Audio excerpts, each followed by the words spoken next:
Joining me now, one of Trump's top allies on the Hill, Republican Congressman Byron Donalds of Florida. Congressman, you have been a very vocal and effective surrogate for Trump and for his campaign and, frankly, the Republican Party. What is your response to this criticism? I think it's criticism where people are upset that they still lost this election. And so if you were going to ask Reverend Al or anybody else in the Democrat Party, they're still licking their wounds about the fact that this did not work out the way that they thought it was going to. That being said, I think that's very fair.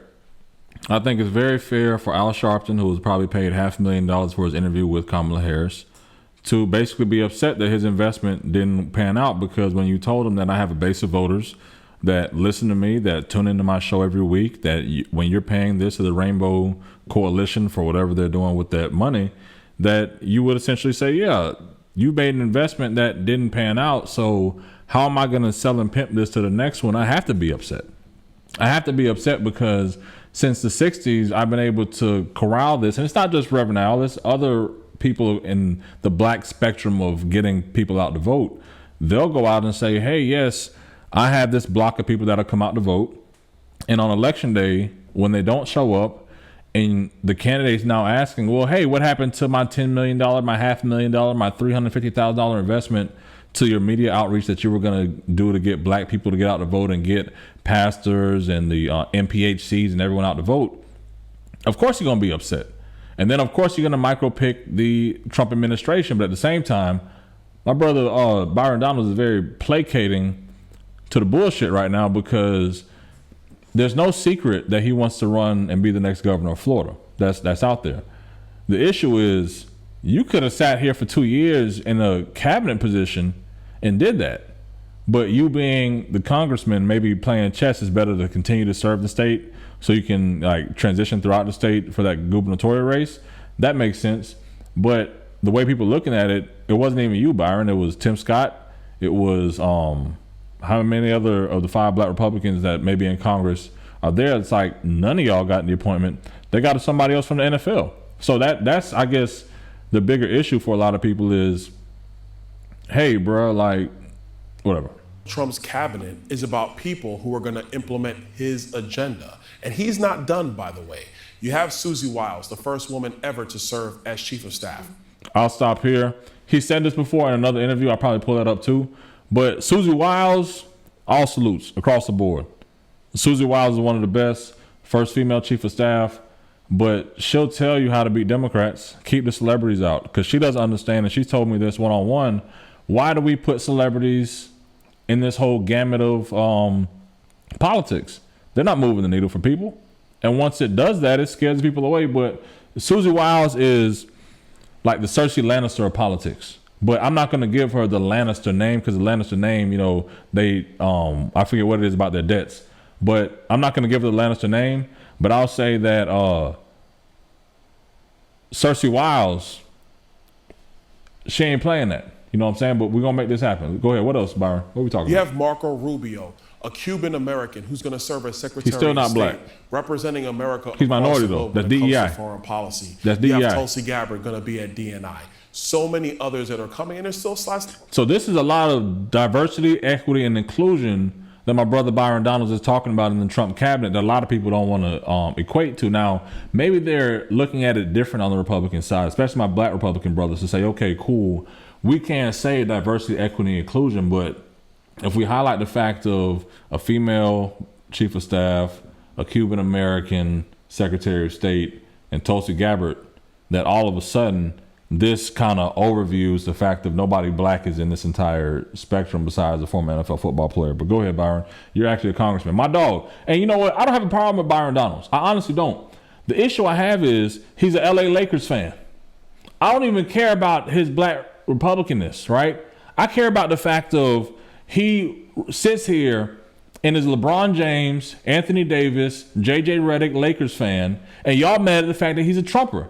Fuck being a Trumper. Have you seen the Lakers record this season? Like, just imagine, LeBron, call this man. If y'all not going to agree on politics, at least agree on what the hell y'all need to do to fix the Lakers right now. Okay? And this coming from a Clippers fan. Talk to him. Let's get back to it. Be filled. So I think everybody needs to pump the brakes, and just wait and see what happens. Do you think Democrats are putting form over substance? Absolutely. Look, even if you look at how the Democrats filled the Joe Biden cabinet, they wanted to have a piece of every identity, but did they get the job done? Did they actually serve the interest of the American people? Because here's what I know. Whether you black or Hispanic, if the border is unsecure, excuse me, Alejandro Mayorkas, if the border is unsecure, does that help people in their everyday lives? No, it does not. And so what Donald Trump's... I mean, the borders being unsecure are an issue, but I don't think that's the major issue for a lot of people, especially black Americans. I could be wrong here.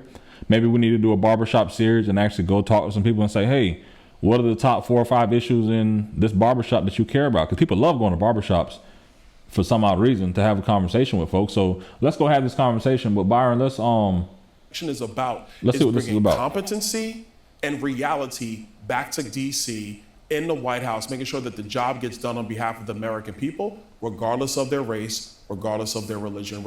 But Byron, see, this is the issue I have, and you know this from being in the Florida House, right?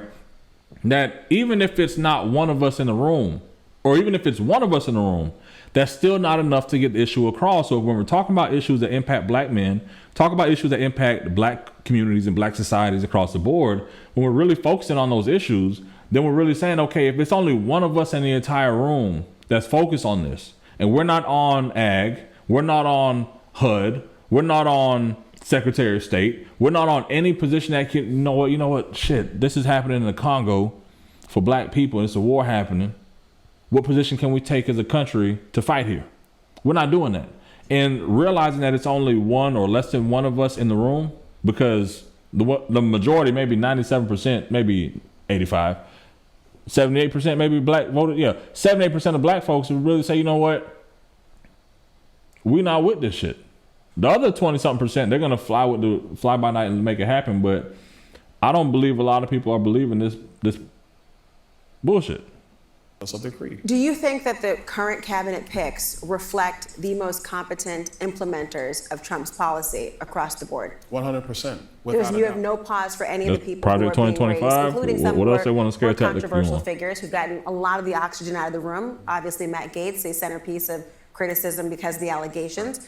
But you don't have any pause about anyone who's been chosen? No, I don't, because either I know them directly or I've gotten a chance to know them throughout the last several months. See, the thing is, in full transparency, even if he had an issue, he couldn't openly say anything about it. That's how politics works.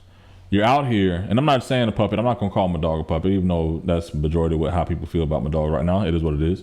But politically, you have to, even if you don't get along, they beat you in a spades game, they beat you in Madden, you piss them off, whatever it may be. It's like, you know what? I don't like this motherfucker, but I can't say I don't like this one person out of your entire cabinet. Right? I got to say everything's cool because it's a team. Even though internally, I know that it's not working. It's not what I want it to be. Or it's not going to work out or gel because they don't have the experience to run this entire agency or whatever legion of government that Trump's going to have them in. Then the other part of it is that if you come out here and say something crazy because you live in a district that's not majority minority, and majority of your voters being of a different race are like, you know what, this brother done jumped off the ship. This ain't the black Republican I thought. This isn't the Republican I thought it was. So I'm going to vote for somebody that, you know, is going to run here that I'm more favorable for. So that's why it's like I got to get on the CNNs. I got to get out there to say, okay, if more black folks watch CNN, the MSNBC, and Fox, let's get Byron out here and say what we need to say to address some of these issues. And that's why the Reverend Al and everybody else is kind of an issue. But if you're not profiting off your candidate, then you again got to prove how effective your outreach was in the first place. Let's get back to the video. Of them subscribe to everything that Donald Trump talked about on the campaign trail. They are mission-minded about getting the job done. Look at Robert F. Kennedy Jr. Robert F. Kennedy Jr. wants to make America healthy again. He wants to go after additives in our food that are here in the United States, but not in any other country around the world. That's very true. That's very true. That's very true. Because I'll tell you this, for my cousins that live in Jamaica and other parts of the world, when they come here and have the bread or the Publix chicken or the KFC or the Popeyes, whatever, it just tastes different. And even when you go to those countries and you have their food, it's like, wait, this doesn't taste as heavy, sugary, knock you out, niggeritis type foods as it is in other countries. So it makes you really think what's happening here. But can RFK make us healthy after Michelle Obama tried to make us healthy? It makes you think, really, can the federal government make people healthy? Right? We can tell the food companies whatever they want all day. Clearly, they're going to put the poison in the food regardless, right? So we've seen it under former First Lady Michelle Obama with her Healthy Food Initiative. Now we're going to see it again, I guess, with RFK over healthy foods, make America healthy again. But I don't see it actually working, because when is the federal government actually going to be a solution finder for healthcare? Like, look at it. How many politicians are healthy? I'm not even overly, by weight standards, healthy. It is what it is. But how are we expecting the federal government or people that lead in these agencies to implement a program when they don't even live the lifestyle they want most Americans to live or have? And at the same time, what's going to really force these companies to put the additives they need in the food that don't impact or harm folks? I have something that I think is very important. For some odd reason, I'm in my mid to late 30s. I'm almost 40. Fuck it. But for some odd reason, my hair has finally started to like recede. Hereditary. I don't care, right? I'm losing it here, there, a little bit everywhere. But I was really looking forward to my salt and pepper season, right? I'm thinking like Billy D. Williams, things of that nature. But then as the more I thought about it, you know, it's like you buying a new car, you buying, you know, a red Mustang, all of a sudden you see red Mustangs everywhere. All of a sudden I see receding hairlines and bald spots everywhere. And it made me think it's got to be something in the food. This has to be the only country where men are balding, but only Jay-Z and T.I. and other people that are going to Switzerland to get these hair implants are growing full dreads. I don't understand it. It's like, if I was ever a millionaire, that was probably the only thing that I would want in my 40s is, you know, say, you know what, let me go get a hair transplant so I could get this receding bald spot and this hereditary bald spot and this receding hairline out the way and get me my Billy D. Williams on with my salt and pepper gray, right? I think that would be the sexiest thing for me in the world right now, but it's just not happening because of the food. And maybe RFK and Trump's cabinet can make the food better and take the preservatives out of it so I can get my hairline back. Can I get an offering in the comment section for my hairline, please? Because it doesn't even make sense. Let's get back to the video, though. Who want to see that happen for their children. You have people who've had to deal with all kind of other health abnormalities, and at the time, and now what they're dealing with is going to other doctors, finding other alternatives to address those health issues, finding out it's what they're ingesting every single day. He's going to address that. You have somebody like Tulsi Gabbard, who has not been a fan of Forever Wars, which, by the way, if you're a Republican or a Democrat, you've not been a fan of Forever Wars. She's going to be advising him when it comes to national intelligence. These are the picks that he's put in who are going to actually help him implement his agenda. His success as president, this is the 47th president, is going to be on addressing all the concerns of the American people that obviously they had, because if they didn't have that, he wouldn't have the political mandate he's enjoying right now. Well, let me ask you, because I remember when your name came up as a potential Speaker of the House. There were many who speculated that based on the prominent role you played in this campaign and election, that your name would have skyrocketed to at least the front of the line. We are several cabinet picks in. Are you not surprised that you have not been named? Have you had a conversation about being a part of the administration at all? All I will say is that man wants to be governor of Florida. That's all it is. What the Democrats hopes to do in 2018 in the state of Florida is what Byron Donalds plans on doing as a Republican, being the first black governor of Florida. And everything's kind of laid out for him right now. You have Matt Gaetz, who was nominated for Attorney General, removed because guess what? They're investigating him for sex trafficking or minority paraphernalia, money laundering, whatever it could be, right? So he's out the way. They just got the current CFO, Jimmy Patronis. He was just endorsed by President-elect Trump to replace Matt Gaetz in Congress. So now you've gotten two people most likely in the field out, because most likely Matt Gaetz won't be in a position to run for governor if the sexual allegations come out. I just don't think it'll be there. But it opens up a lane for Byron Donalds to run for governor. And being the first black governor would be historic. However, will Florida be able to say, you know what, let's put race aside and let's make history? Because Susie Wiles, the chief of staff that elected President Trump, that helped elect President Trump in 2016, the one that put him back in the White House in 2024, she's very strategic on these moves. So we could be mad at the fact of, okay, there's no black people in this cabinet, but will we trade off a black person in the Trump cabinet for the first black governor of Florida? And I think that's the deeper question here. I should actually name this that. But would that be an easier trade-off? Because if this is a guy that's going to be the governor of Florida and he's an LA Lakers fan, then it is what it is. I really don't care. But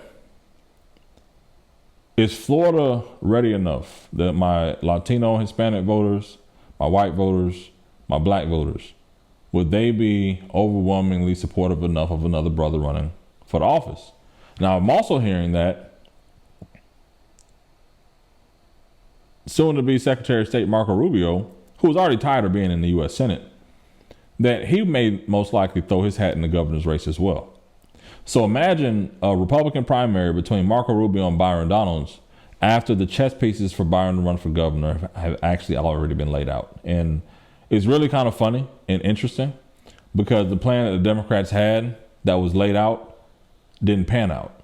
And now we're looking at a possible person who sat here and got patted on the head, sat here and let him play the redneck Confederate song, the Dixie song before he came out at a Trump rally.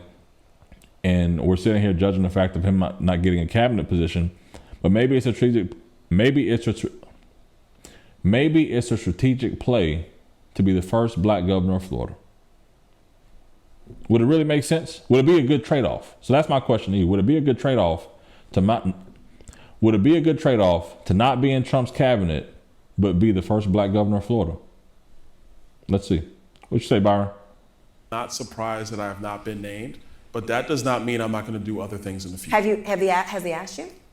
No, there's some other things that I'm looking at going forward. Like? I'm not going to talk about them now. We do, sir. See, and that's the thing. We've all watched The Apprentice. We've all seen Trump in action. He wants to make sure that, okay, cool, let's get him out here. Let's do what we got to do. And you can look at Byron as like a Randall Pinkett or a Lil Jon, right? Because they were both black brothers that were on the show who had to basically fit a role, right?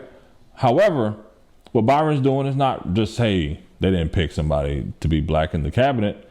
What he's also doing is saying, hey, I'm trying to be the first black governor of Florida. And if I'm not able to present myself and lay this out the right way, then it's going to happen. And you could look at it as, honestly, I'm selling my soul to the devil to make this happen, right?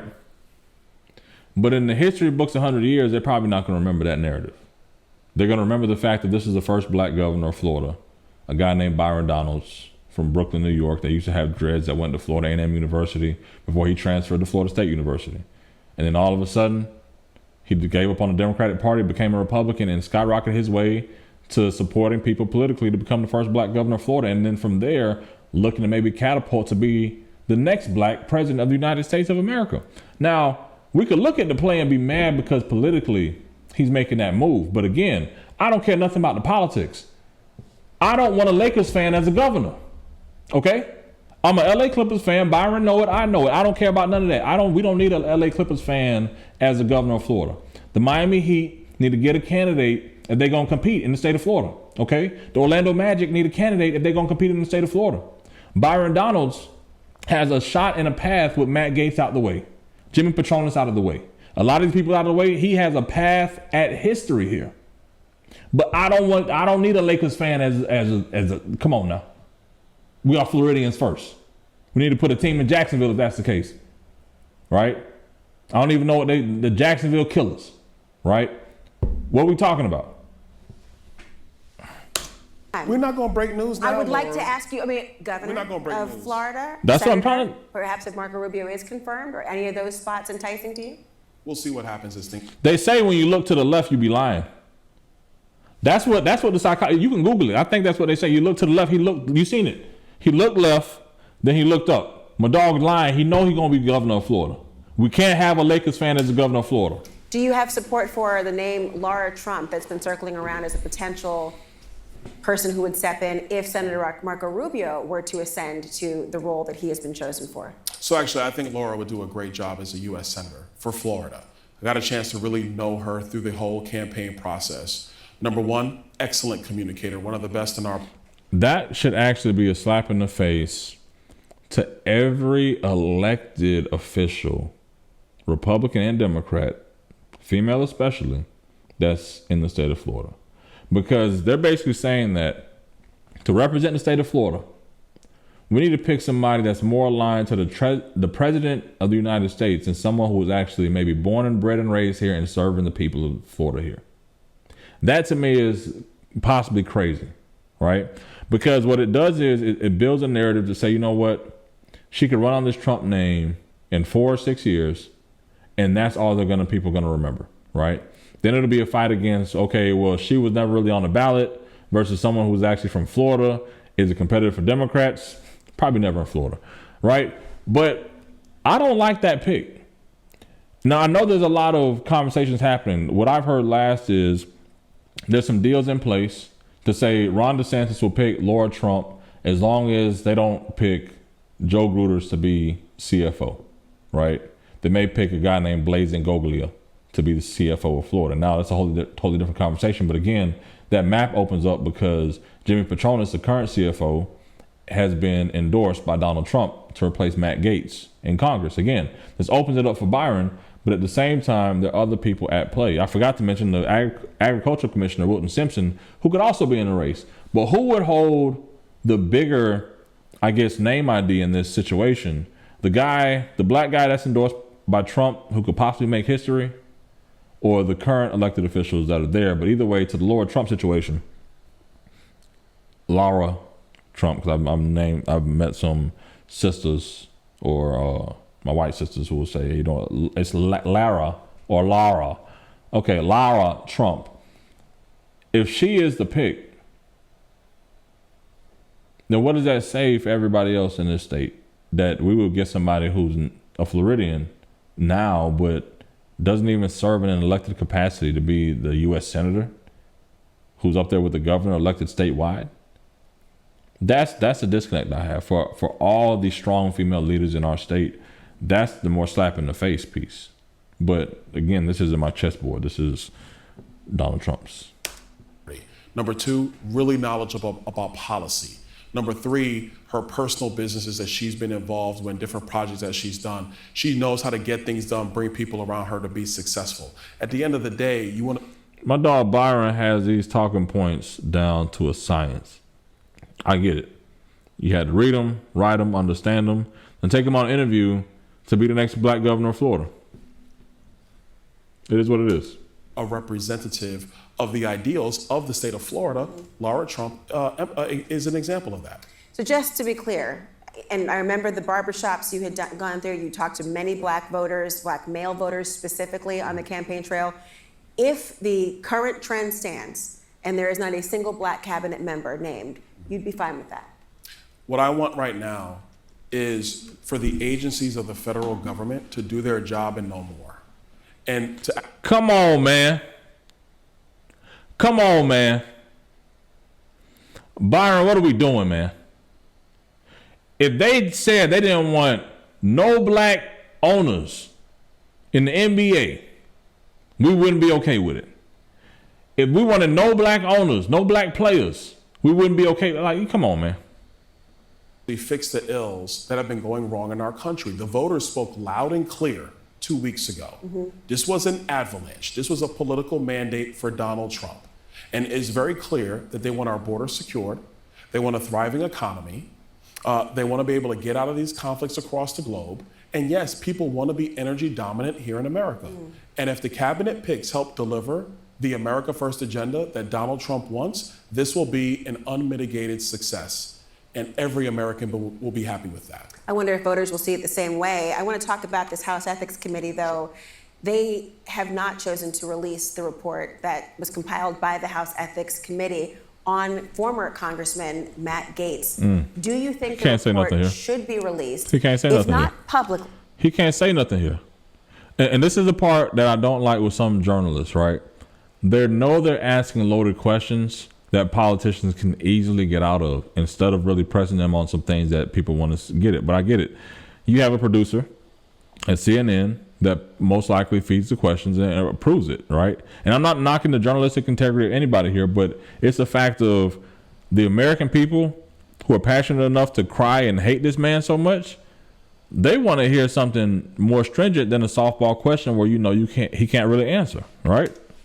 To the Senate so that they can have a fulsome review in their role to advise and consent?